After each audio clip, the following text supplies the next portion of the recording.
अभी से मेरा बैकग्राउंड ऐसे की जगह होगा ऐसा। हो सकता है आपको ऐसे भी मिले, ऐसे मिले, हो सकता है आपको ऐसे मिले। तो आते हैं मोटर व्लॉगिंग मिस्टेक्स पे। कल मैंने डाला था पार्ट 1।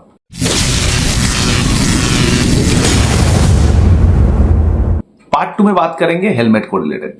हेलमेट बहुत लोग ऐसे पहनते हैं, वैसे पहनते हैं, किसी भी तरीके से पहनते हैं, लेकिन हेलमेट पहनने का एक्चुअल तरीका क्या है, चलिए जानते हैं। हेलमेट पहनने का अगर एक्चुअल तरीके का मैं बात करूं तो बहुत लोग हेलमेट को ऐसे पहन लेते हैं, ऐसे पहन लेते हैं। हेलमेट पहनने का मोस्ट प्रॉपर तरीका अगर बोलेंगे तो आपको हेलमेट को पहनना है पीछे से, पीछे की तरफ से आपको हेलमेट को आगे की तरफ लेना है, और इसको पहनने के बाद आपको इंश्योर करना है कि आपका यहां पे जो बन रहा है ना ये, ताकि ये आपका मेंटेन रहे, सो दैट आपका जो पेरिफेरल विजन है वो मेंटेन रहे और चारों तरफ आप देख पाए। साथ ही में बहुत लोग इस स्ट्रैच को ऐसे ही खोल के छोड़ देते हैं, बट अगर आप गिरते हैं तो ये खुल जाने का बहुत ज्यादा रिस्क बन के रहता है। तो इसका सोल्यूशन एक ही है कि जब भी हेलमेट पहनिए, ये पेरिफेरल विजन के साथ साथ आपको स्ट्रैप भी प्रॉपरली लॉक्ड होना बहुत जरूरी है। बहुत कोई बोलता है कि सुबह को बाइक स्टार्ट देते ही रेस देना इंजन के लिए हानिकारक है, बट एक्चुअली में ये एक मिथ है, ऐसा नहीं है। हाँ, ऑब्वियसली आपको आइडल पे डालना चाहिए, लेकिन आइडल पे डालने के लिए आपको 30 to 60 second is the maximum time. 60 second के ऊपर आपको आइडल में डालने का जरूरत नहीं होता है। क्योंकि क्या होता है, आपको समझने का ये जरूरत है कि पहले का इंजन जो था ना, वो था आपका बैटरी इंजन।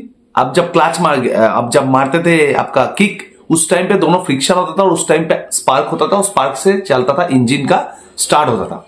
तो उस टाइम पे आपको देखेंगे कि मैनुअल आपको चोक भी मिलता था। इस टाइम पे चोक भी कंपनी ने देना बंद कर दिया, क्योंकि सारे बाइक्स पे भी ऑटो चोक सिस्टम्स है, साथ ही साथ अभी फ्यूल इंजेक्टेड है, तो आपका उसके लिए कोई भी फ्रिक्शन अलग से दरकार नहीं होता है। और ठंडी के मौसम में भी देखेंगे स्टार्ट जल्दी हो जाता है। तो ऐसा नहीं है कि आप संग संग बाइक को नहीं स्टार्ट कर सकते। ऑब्वियसली इंस्टेंट स्टार्ट करेंगे तो आपका इंजन को टॉर्चर देना होता है, तो 30 to 60 सेकंड आपको वेट करना चाहिए इंजन स्टार्ट देने के बाद। उसके बाद आपको बाइक को लेके आगे जाना है। इसके बाद का थर्ड मिस्टेक का, हम लोगों में से बहुत सारे लोग इंजन लाइट्स को मिस कर जाते हैं। हम लोग देखते हैं चलाते हुए कि इंजन लाइट वहां पे ब्लिंक कर रहा है, यानी कि इंजन बोल रहा है कि मुझे सर्विस चाहिए। उस टाइम पे भी हम लोग इंजन को टाइम नहीं देते हैं और हम लोग उसी चीज को लेकर बाइक को चलाते रहते हैं, जो कि इंजन के ऊपर एक टॉर्चर है। आपका इंजन आपको खुद चीख चीख के कह रहा है कि मेरे को आप टाइम दो, मेरे को सर्विसिंग दो। उसमें भी आप इसको ध्यान नहीं देते हैं और कुछ दिन बाद वही चीजें इंजन लॉक, इंजन फेलियर, या फिर आपको नया इंजन का एक कॉस्ट आपके लिए बोझ बन जाता है। आपको कॉस्ट उठाना पड़ता है एक नए इंजन के लगभग, जो कि एक इंजन का कॉस्ट एक बाइक के कॉस्ट के लगभग सेम है। तो इसीलिए आपको इंजन का लाइट को भी इग्नोर नहीं करना चाहिए। तो अल्टीमेटली मुद्दा यही है कि राइडिंग स्किल यानी कि सिर्फ स्पीड नहीं, उसको कंट्रोल करना, उसको कंसिस्टेंसी के साथ करना और उसको प्रॉपरली हैंडल करना आपको आना चाहिए, तभी आप एक अच्छे राइडर कहते हो। ठीक है, ऐसे ही अगर आपको और सारे मिस्टेक्स के बारे में जानना है, उसके लिए मेरे चैनल को लाइक करें, शेयर करें, सब्सक्राइब करें।